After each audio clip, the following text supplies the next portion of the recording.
kita lagi ada di Taman Nasional Bromo Tengger Semeru. Kita ada di ketinggian 2093 meter di atas permukaan laut. Dan kita di sini tadi siang, tadi pagi itu kita dari Aksindo diundang untuk memberikan edukasi tentang pengelolaan sampah, dan mudah-mudahan nanti pengelolaan sampah di masyarakat di sekitar Bromo ini nanti bisa terkelola dengan baik, sehingga sampah-sampah yang seperti ini sampah yang masih tercampur itu sudah nggak ada lagi. Dan ini katanya sampah-sampah seperti ini masih ada isinya. Ternyata ini sampah-sampah seperti ini nanti sudah tidak ada lagi, karena mudah-mudahan kita bisa dampingi supaya pengelolaan sampah itu sudah terpilah dari rumah, sehingga sampah organiknya bisa dipakai untuk bahan bakunya pupuk organik, lalu kemudian sampah anorganiknya bisa dikelola, didaur ulang, lalu kemudian kita coba nanti ajak produsen untuk bisa bekerja sama, untuk bisa bersama-sama mengupayakan pengelolaan sampah di sini, di Bromo, di Taman Nasional Bromo. Dan kita nanti mudah-mudahan juga bisa bersama-sama Balai Besar Taman Nasional Bromo Tengger Semeru bisa mengelola sampah di Taman Nasional ini. Jadi wisatawan membawa sampahnya, dideteksi sampahnya, lalu kemudian dia tidak meninggalkan sampahnya dari tempat pendakian. Ini kita mau masuk ke kawasan Taman Nasional Bromo Tengger dari Kabupaten Probolinggo, dan ini ada 4 jalur masuk dari 4 desa, diantaranya salah satunya di sini. Yang lain ada di Pasuruan, lalu di Malang, lalu ada satu lagi di Probolinggo juga, yang merupakan jalur masuk untuk masuk ke Taman Nasional ini. Kita masuk.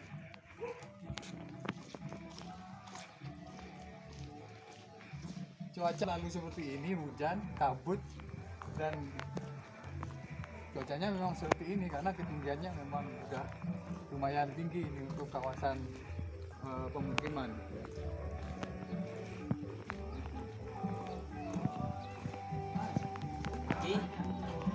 Kalau di sini TPS di mana? TPS? Sampah-sampah di bawah sana. Tempat sampah di sana, Mas. Oh, di sana. Di belakangnya Bromo Perme. Oh, berarti jauh nggak dari? Enggak. Itu kan belakangnya belakangnya toilet, sama ada jalan ke bawah. Sana ada tempat sampah. Oke. Terima kasih, Mas ya. Oke, kita lihat kondisi sampah dari masyarakat sekitar Taman Nasional ini, sama juga dari hotel apa segala macam. Ini kita turun. Nah, ini tiketing untuk sampah. Ini temennya Mas Eri. Dia yang jaga. Nah, ini karena masih level 3. Di sini masih level 3, jadi belum dibuka secara keseluruhan, tapi ada beberapa yang memang datang untuk ada acara misalnya di hotel, mereka masih bisa. Terus kemudian untuk acara-acara pertemuan masih ada, tapi sangat terbatas, orangnya sangat sedikit yang datang. Ayo kita lihat TPS-nya. Matiin sih. Nah, ini teman-teman di sini biasanya ini saya tanya, ini sampah, ini kawasan biasanya pembuangan sampah di sini, tapi sampahnya sudah nggak ada karena sudah diangkut sama DLH. Nah, ini kita lihat memang ada tempat yang cukup luas begitu, dan biasanya memang itu TPS-nya. Coba kita lihat ya.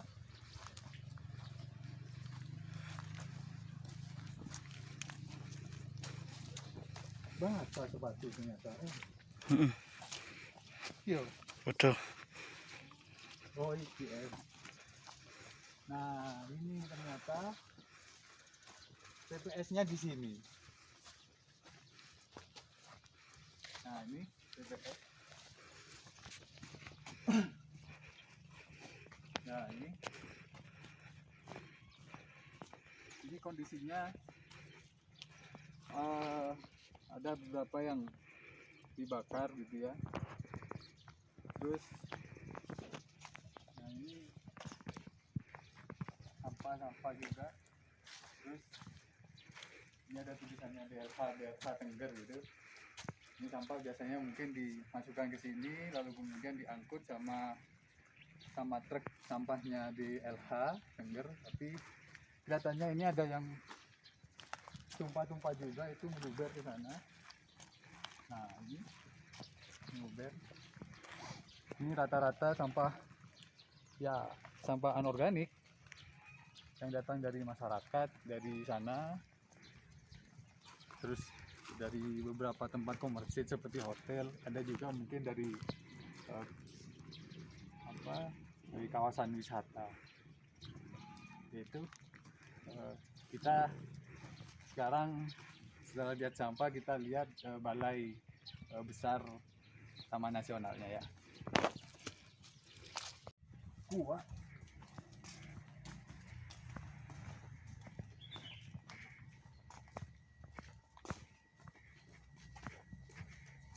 Ini kalau orang mau masuk ke sini berarti tidak bisa jalan di sana ya. Tapi nggak boleh mas. Ini katanya bersih karena lagi nggak ada pengunjung. Lagi nggak ada. Kan memang masih ditutup mas.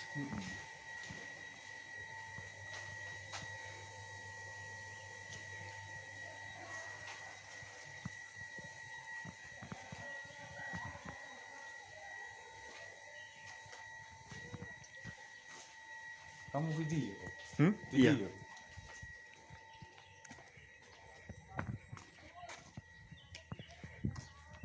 Sampah itu harusnya sudah nggak masuk ke sini. Sudah nggak ada tempat sampah harusnya.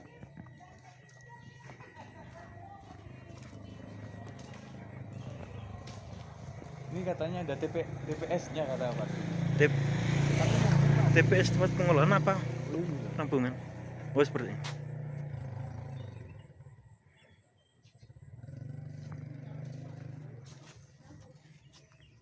Kayak gini ini mestinya nggak ada di sini. Jadi sampah kayak gini sudah nggak masuk. Jadi sampah kayak gini ini harusnya dibawa sama pengunjung. Harusnya di depan. Iya. Jadi di depan itu nanti mestinya sampah itu di bawaannya pengunjung itu diperiksa di depan sana. Terus kemudian ada uang jaminan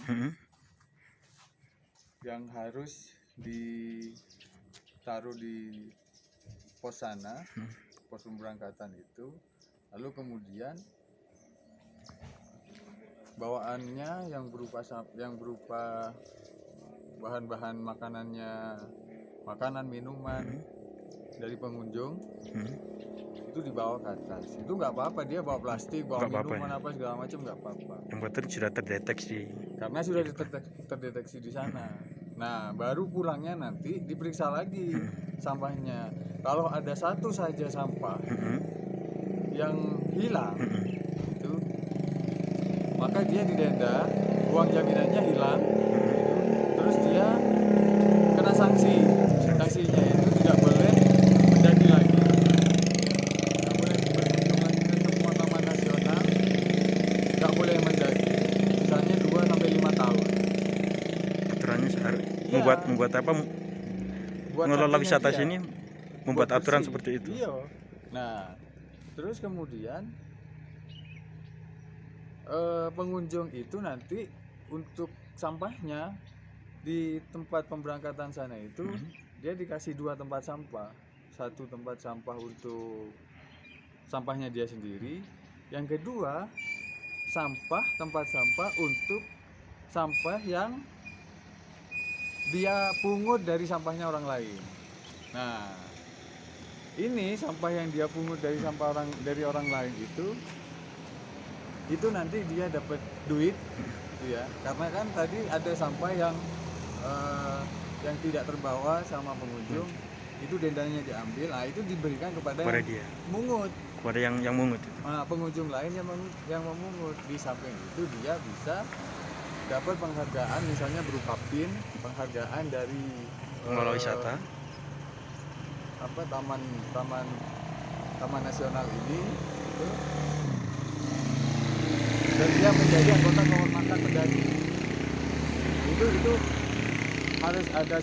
harus ada insentif seperti itu tadi, insentif sama ada sanksi. Nah, sanksi itu kalau ada sanksi harus ada insentif juga. Insentifnya seperti tadi, dia dapat penghargaan, dapat duit karena memungut sampahnya orang. Sanksinya dia kehilangan uang jaminannya sama nggak boleh mendaki. Nggak boleh mendaki. Nah, itu akan menjaga betul ini kebersihan Taman Nasional ini.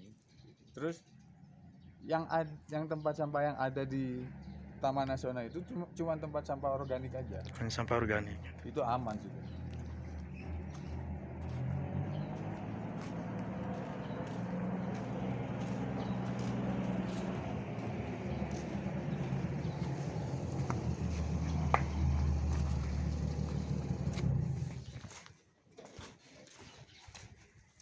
Ini nggak tahu kita ini sampah organik atau bukan sampah organik. Tapi isinya sampah organik. Semua anorganik. Terus sampah-sampah kayak gini ini ya. Nah ini. Ini karena sampah di sana tidak terdeteksi, dia buang sampah sembarangan. Ini ada sampah pampers segala macam.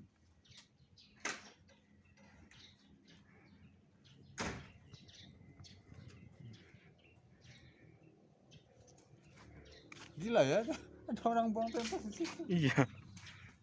Padahal sudah dikasih tempat.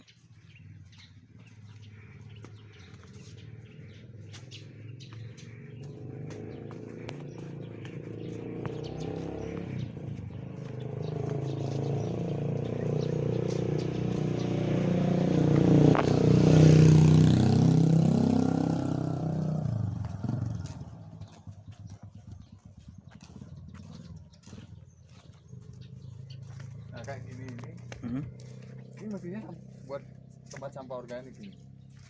Kalau yang seperti ini. Nah cuma kita lihat di sampahnya nih. Oh iya. Ini sampah makanan Sampah. apa segala macam. Tapi memang butuh waktu untuk bikin sistem gitu ya pengelolaan sampah itu. Cuma yang penting pengelolanya mau. Pengelolanya. Kalau pengelolanya nggak mau untuk mengelola sampah di sini karena ribet, karena pasti ribet sampah kalau mau dikelola itu memang ribet. Tapi kalau sudah jalan itu sudah gampang banget dan akan sangat menjaga lingkungan di sini. Nah sekarang kita mau masuk ke dalam kantor balai besar Taman Nasional Bromo Tengger Semeru. Disingkatnya BBTN BTS. Nah ini guest hostnya semalam saya Eri dari PKP Surabaya sama Mas Adam dari Universitas Negeri Surabaya bermalam di sini. Nah ini kantornya.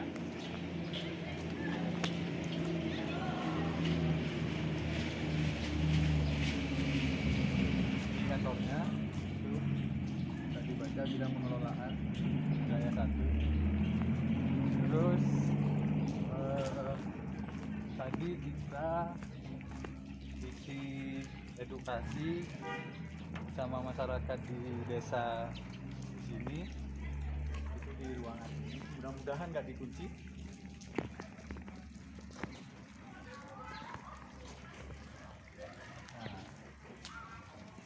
Jadi kita di sini dan ini adalah pusat informasi. Kita bisa lihat berbagai informasi di sini.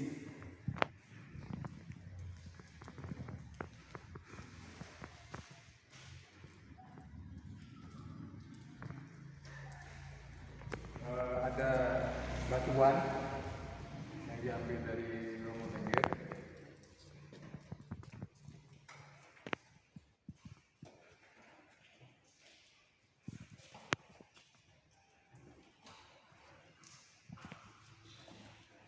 informasi juga tentang kegiatan-kegiatannya.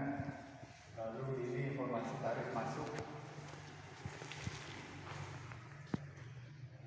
Informasi tarif masuk, terus ini flora yang ada di Taman Nasional kita ini.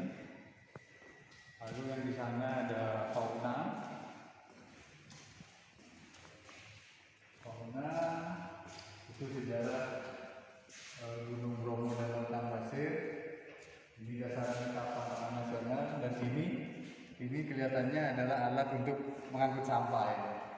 Entah dari Taman Nasional atau dari rumah-rumah warga. Nah, ini ada batuan-batuan.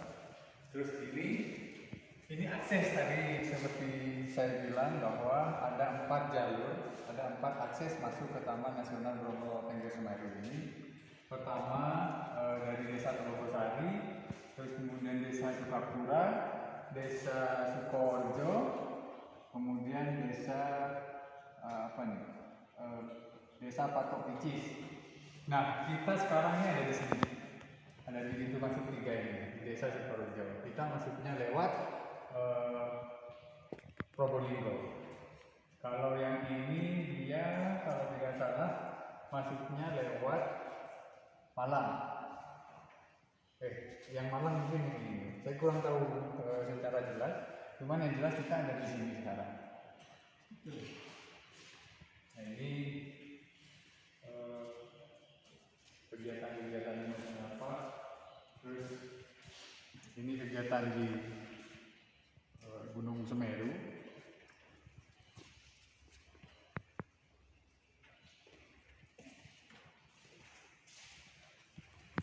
Nah, kita lihat ada perlengkapan pengangkutan sampah yang belum dipakai, dan ini kelihatannya masih baru.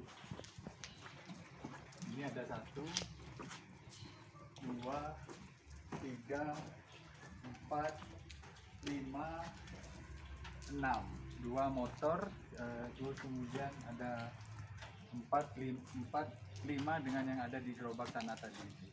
Dan mudah-mudahan dengan pendampingan kita, ini semua peralatan-peralatan ini nanti dimaksimalkan untuk mengangkut sampah yang bisa didaur ulang secara teknis, secara organik, maupun untuk energi barangkali, mungkin juga bisa dengan pemanfaatan biogas. Kalau kita lihat tempat sampahnya, ini ada tempat sampah. Tempat sampah ini. Terus di sana juga ada yang warna kuning. Terus di sana juga ada tempat sampah lagi terpisah, merah, kuning, hijau. Tapi ya sampahnya tercampur, dan masih ada beberapa sampah yang masih terserak di jalan. Kami tadi sempat menemukan ada pampers gitu. Dan itu yang kemudian nanti akan kita gali dari produsen-produsen produk-produk apa saja yang masuk ke Taman Nasional atau masuk ke desa di sekitar kawasan Bromo Tengger ini, Bromo Tengger Semeru ini, untuk kita ajak untuk berpartisipasi ikut melakukan pengelolaan sampah di sini. Jadi itu saja sementara dari kita. Salam untuk Pak Asrul, GIF, Green Indonesia Foundation, dari kami, Yayasan Kelola Sampah Indonesia, dan Komisi Penegakan Regulasi Persampahan Jawa Timur. Assalamualaikum warahmatullahi wabarakatuh.